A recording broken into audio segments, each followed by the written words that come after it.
We are now here in Agos, Boracay. Dito kami nagpa-book ang accommodation namin.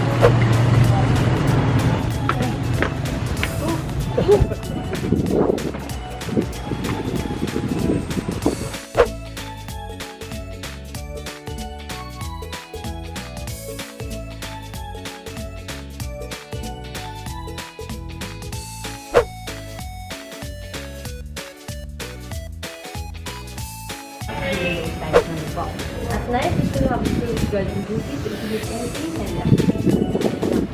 Then under the bed, the shower area or the bath, you want to use the bathroom, but it's also. And we have here our house rules. This is our house rules, but bath, no smoking inside the room na lang po. You can smoke either outside the room. Go there.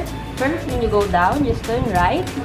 5 to 7 minutes walk, you can see D-Mall po, Crocs or the McDonald's. There's an alley on the side. Just go straight ahead, White Beach na po siya. D-Malls where you can see souvenir shops and restaurants, while the Crocs the wet market here na sa Boracay. Second, we are here right now. Just go down, just turn left. First street, Azalea Hotel. There's an alley on the side also. It will lead you to the White Beach. Both sides, 5 to 7 minutes walk.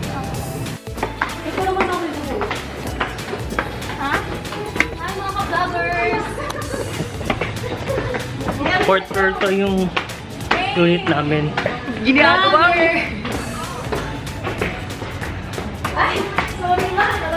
Actually, request ko yung view. So ngayon,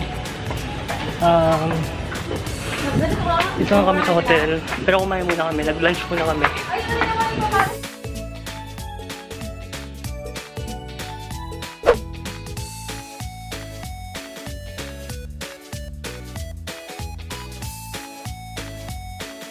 Hello mga ka-beauty, this is Mark and welcome to my vlog. So ito pala yung view namin. Sa may Agos, Boracay kami nakastay ngayon. Yung view namin, nasa 4th floor kami kaya yung view dito is maganda talaga.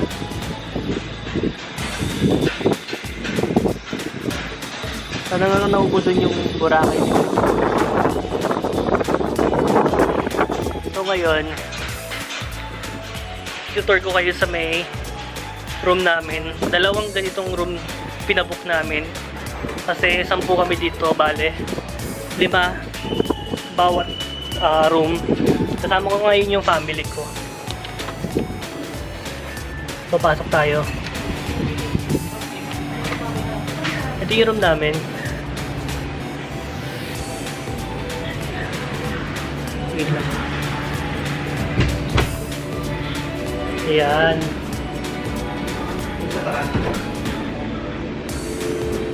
Makikita mo dito yung isang kama, tapos may dila pang kama dito, tapos another na kama dito, tapos dito pang kama. May table, and then ref na rin.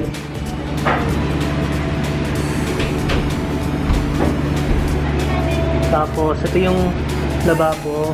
Then nandito yung banyo.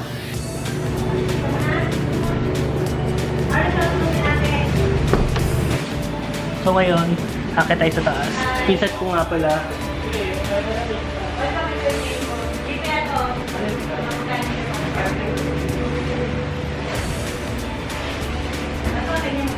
So bala tayo. Short video lang to. Ginawa ko tong video to para magkaroon kayo ng idea sa Agos, Boracay. Thank you for watching. Bye!